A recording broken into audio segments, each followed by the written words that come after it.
अपने हाथों को उठाओ। Thank you Jesus. तेरा लहू बड़ा कीमती है प्रभु,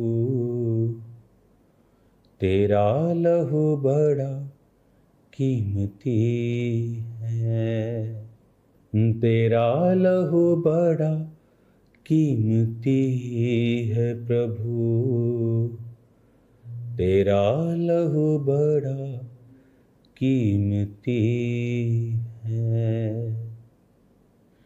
क्योंकि उस लहू में वो ताकत है जिससे हम पाते हैं छुटकारा,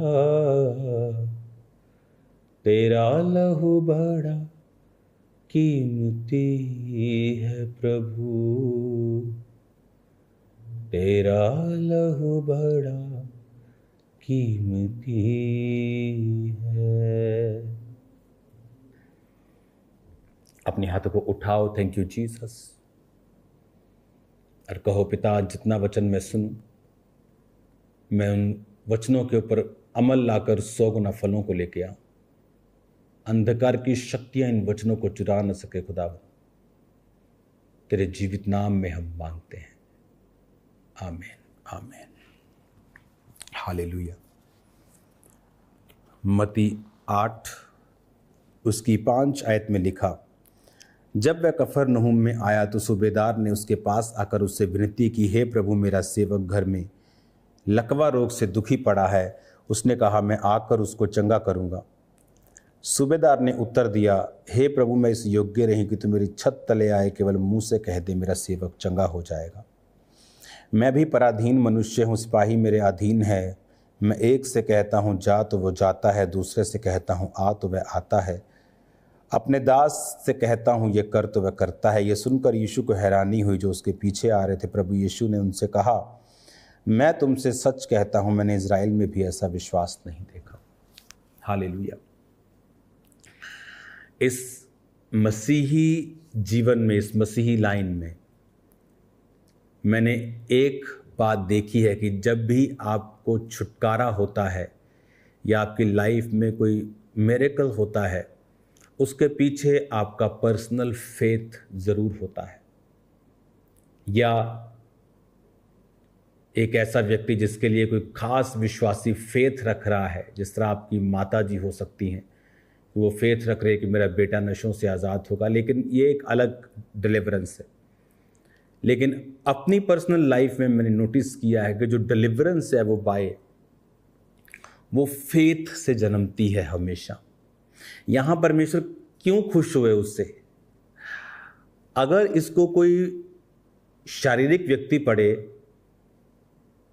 और उसे ये मत बताओ कि जब यीशु ने अचंभा किया और कहा कि मैंने ऐसा विश्वास तो अपनों में नहीं देखा, इस लाइन को अगर काट दो, तो अगर ये सेम पैराग्राफ आप किसी अन्य जाति को सुनाएं कि एक आदमी था, उसने यीशु मसीह को इनवाइट किया और कहा आकर मेरे सेवक को चंगा करे, और प्रभु यीशु मसीह चल पड़े थे और उसने यीशु मसीह को आने से मना कर दिया और कहा कि मुंह से ही कह दे।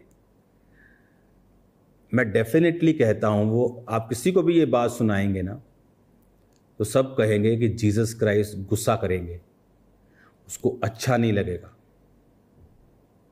ये एक दैट्स द ईगो, ये एक नॉनसेंस की है इसने एक बदतमीजी की है कि पहले जीसस को बुला लिया और रास्ते से मैसेज कर दिया मत आ। बट जीसस खुश हुए, क्यों? कहता मैं भी पराधीन मनुष्य हूं। उसने जीसस को एक मैसेज भेजा, प्रभु मैं भी किसी के अधीन हूं, मेरा राजा, मैं उसके अधीन हूं, सिपाही मेरे हाथ में है, यानी सिपाही मेरे अधीन है। मैं एक से कहता हूं चल तू जा उधर, वो जाता है, दूसरे से कहता हूं आजा इधर, वो आता है, अपने किसी सिपाही को बोलता हूं ये कर, वो करता है। यानी मैं अथॉरिटी को समझता हूं। तू प्रभु है, तेरे पास अथॉरिटी है, तू मुंह से कह देगा तो मेरा सेवक चंगा हो जाएगा। जीसस खुश हुए, उसने कहा ये वो आदमी है जिसने अधिकारों को समझा है।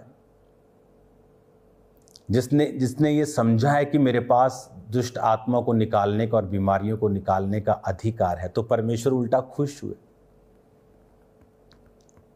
उसने अपने विश्वास को दिखाया। मैंने देखा है आपकी पर्सनल लाइफ में जब आपको छुटकारे की ज़रूरत होती है, वो डिप्रेशन से हो, वो बीमारी से हो, समथिंग फाइनेंशियली हो, आपके परिवार का हो, आपकी पर्सनल लाइफ का हो, किसी भी तरह का वो हो, उसके पीछे आपका पर्सनल फेथ अगर नहीं है, वो छुटकारा आप नहीं पा सकते। आप डिले हो सकते हैं, इनकम्प्लीट हो सकते हैं अपने छुटकारे में। मेरी लाइफ का छुटकारा कैसे हुआ? पर्सनल फेथ कैसे, कि वचन पढ़ रहा था, प्रभु ने कहा मुझ में किया गया परिश्रम व्यर्थ नहीं जाता। वो बात मेरे दिल में घुस गई। वो मैंने कहा प्रभु में किया गया परिश्रम व्यर्थ नहीं जाता। इसका मतलब अगर मैं अपनी हीलिंग के लिए परिश्रम करूं तो वो व्यर्थ नहीं जाएगा। इसका मतलब ये है अगर मैं मेहनत करूं तो मेरा जो डिप्रेशन बीमारियां मेरे पास है वो खत्म हो जाएंगी, क्योंकि उसमें किया गया परिश्रम व्यर्थ नहीं जाता। तो मैं अगर परिश्रम करूंगा इस चीज़ के लिए, अपनी बीमारियों को जानने का, तो व्यर्थ नहीं जाएगा। मेरे बात दिल में घुस गए। ऐसा लगा कि जीसस ने पर्सनली मुझसे आके ये बात बोली हो। और तब एक मेरी जर्नी शुरू हुई, विश्वासी से एक पास्टर बनने की जर्नी, क्योंकि उसमें मैं फास्टिंग करने लग गया। 40 फास्टिंग ख़त्म, फिर 40 शुरू। अभी भी मैं 40 फास्टिंग में हूँ। तो फास्टिंग स्टार्ट हो गई। तो क्या हुआ कि मैं इस वर्ड के ऊपर मेरा पर्सनल फेथ बन गया कि प्रभु कहता है, ये बंदा नहीं कह रहा, कोई पॉलिटिकल पार्टी नहीं कह रही कि मुकर जाएगी। प्रभु क्या कह रहा है? कहता है कि मुझ में की गई मेहनत व्यर्थ नहीं जाती। It was an eye opener, कि मेरा आंखें जैसे खुल गई हो, किसी ने पानी डाल दिया मुंह पे, कि प्रभु कहता है इसका मतलब मुझे मेहनत करनी है तो मुझे फल मिलेगा। तो वो समय था जब मेहनत शुरू हुई, फल आया, हीलिंग आई।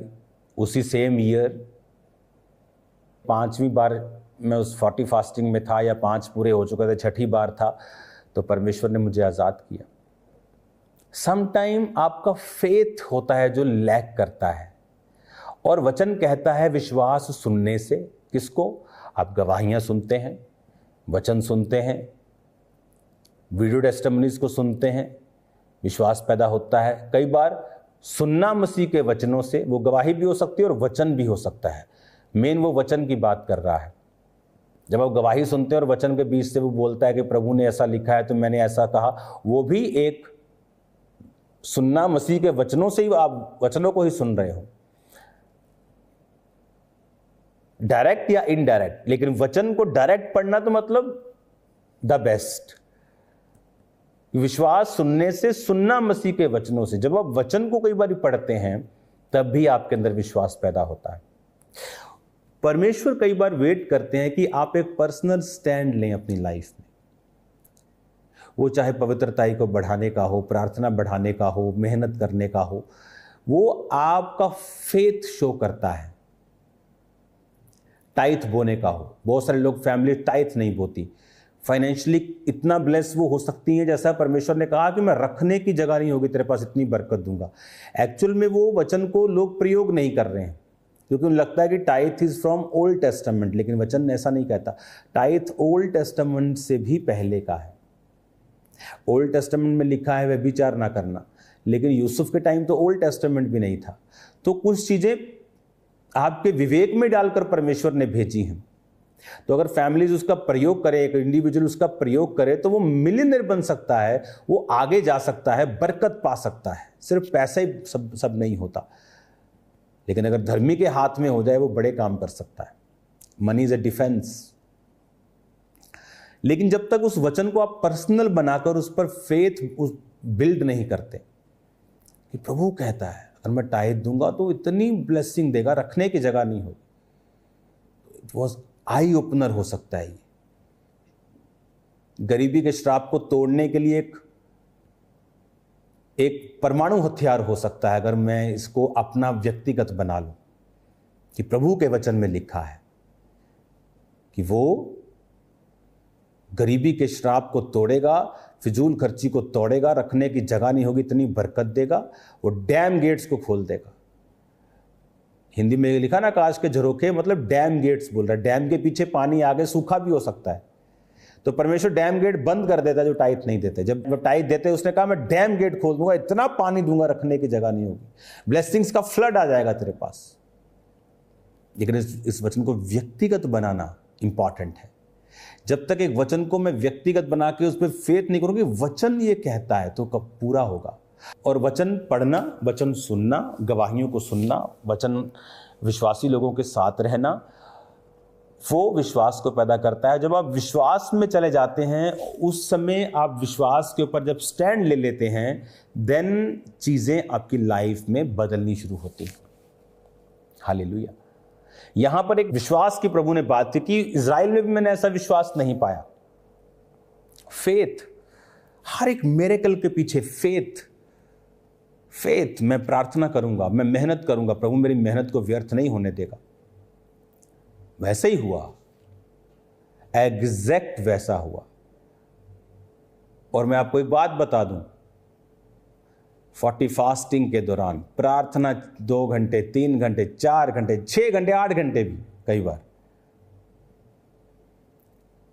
Night prayer. यीशु मसीह ने फुल नाइट एवरीडे प्रेयर नहीं की, किसी रात फुल नाइट की, किसी रात भोर को की।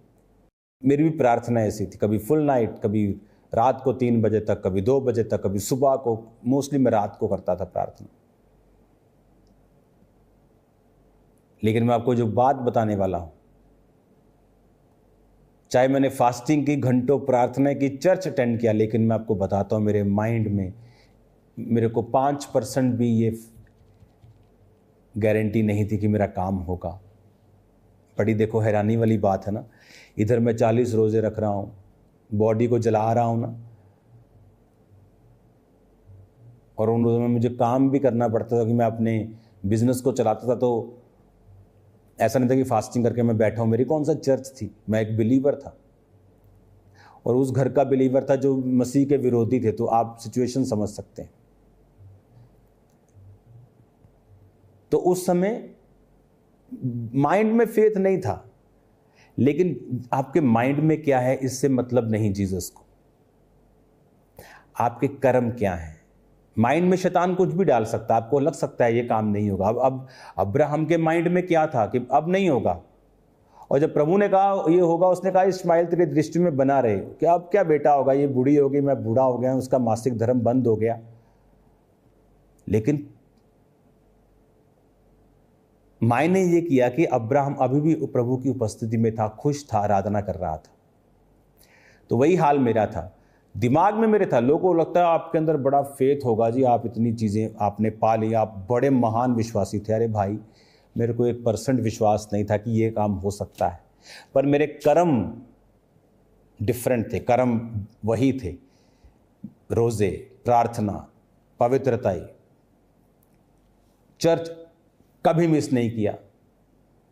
जब मैं बिलीवर था, आई थिंक अगर मुझे याद है तो सालों में शायद मैंने 1 संडे मिस किया। वो मैं आपको मैक्सिमम कह रहा हूँ, हो सकता है मैंने एक भी ना किया हो। मैं आपको मैक्सिमम कह रहा हूँ, बैक ऑफ द माइंड से, कि शायद 1 संडे, मैक्सिमम कह रहा हूँ, मैक्सिमम 1 संडे भी। क्यों?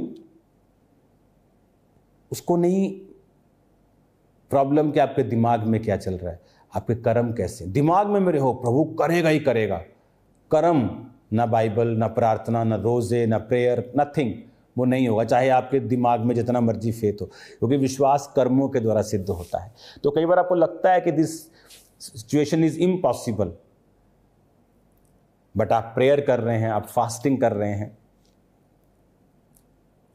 You are fasting, you are praying, आप चर्च जा रहे हैं, आप पवित्रताई में बने हुए हैं, तो प्रभु वो देखेगा और आपको हील करेगा। जब मेहनत करनी है, दिमाग में क्या है, क्या आता है, इससे प्रभु को कोई मतलब नहीं है। वो आपके विश्वास को निर्धारित नहीं करता, क्योंकि दिमाग में कुछ भी आ सकता है। शैतान डाल सकता है, आपका मन डाल सकता है, लोग डाल सकते हैं, आपके करीबी डाल सकते हैं, पवित्र आत्मा आपसे बात कर सकता है। लेकिन वचन के साथ जब आप जुड़े रहेंगे, वचन में जो लिखा है करते रहेंगे, आप डिलीवरेंस पा लेंगे। अपने हाथों को उठाएं। हे प्रभु, तेरा विश्वास आज से इनकी जिंदगियों में बढ़े और तू उन्हें बरकत दे, इन्हें आशीषित करे, छुटकारा इनके जिंदगी में प्रवेश करे और ये विश्वास में बढ़ाकर स्टैंड लेकर अपनी जिंदगी के बड़ी टेस्टिमनीज को हासिल करें। बीमार चंगे हो, दुष्ट आत्मा के रोगी आजाद हो, तेरा पाक रूह इन्हें छुए, प्रभु यीशु के नाम में, आमीन आमीन। Thank you Lord. अभिषेक कर दे किस चीज की आवाज आ रही है? तेरी रूह से कि मैं बन सकूं हूबहू तेरे जैसे, हो दुगना और ताजा, हो अभिषेक आज मुझ पे, हो दुगना दुगना पहले से ज्यादा ज्यादा, हो अभिषेक आज मुझ पे, एक बारिश की तरह, एक अग्नि के समान, या गिर जाए मुझ पे एक चादर के समान, एक बारिश की तरह, एक अग्नि के समान, या गिर जाए मुझ पे एक चादर के समान, हो दुगना और ताजा, हो अभिषेक आज मुझ पे, हो दुगना दुगना पहले से ज्यादा ज्यादा, हो अभिषेक आज मुझ पे, अभिषेक कर दे मुझे तेरी रूह से, मैं बन सकूं हूबहू तेरे जैसे, अभिषेक कर दे मुझे तेरी रूह से, हाथों को उठा के गाएं सबसे, मैं बन सकूं हूबहू तेरे जैसे, हो दुगना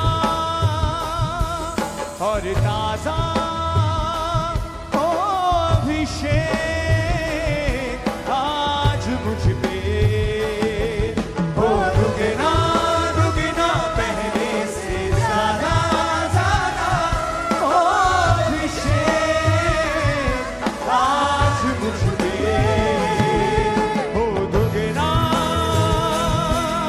और ताजा, हो अभिषेक आज मुझ पे, हो दुगना दुगना पहले से ज्यादा ज्यादा, हो अभिषेक आज मुझ पे, तेरी नजरों से मैं देख सकूं, तेरी बातों को मैं सुन सकूं, एक ऐसी कृपा कर दे मुझ पे यीशु, तेरी नजरों से मैं देख सकूं, तेरी बातों को मैं सुन सकूं, एक ऐसी कृपा कर दे मुझ पे यीशु, दुगना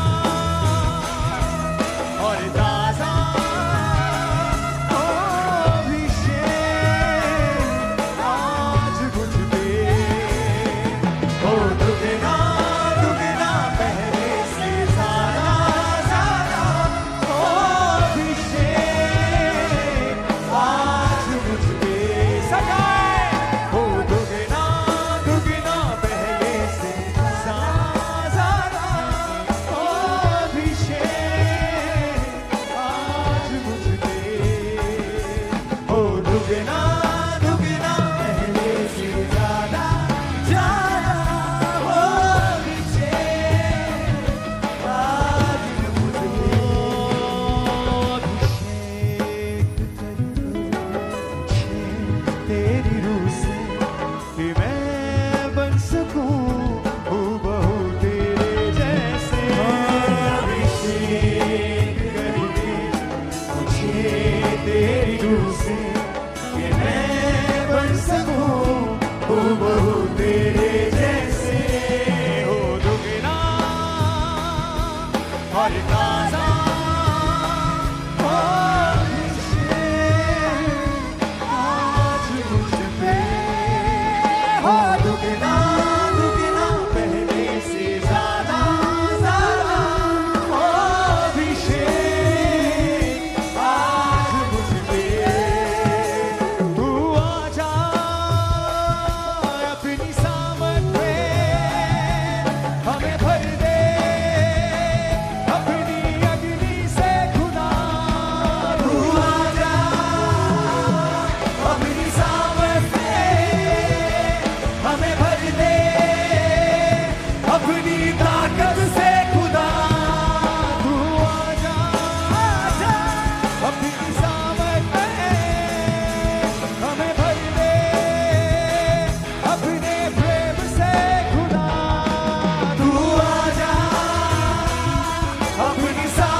प्रेज़ द लॉर्ड गाइस। मेरा विश्वास है इस सरमन के द्वारा इस आपके जीवन में बदलाव आए होंगे। आप ब्लेस हैं। आप ऐसे ही और सरमन सुनने के लिए इस चैनल को सब्सक्राइब करें, लाइक करें और दूसरों को शेयर करें ताकि लोग और ब्लेस हों। आप ब्लेस हैं। मेरा विश्वास है इस सरमन के द्वारा ब्लेस हैं आप। God bless you all.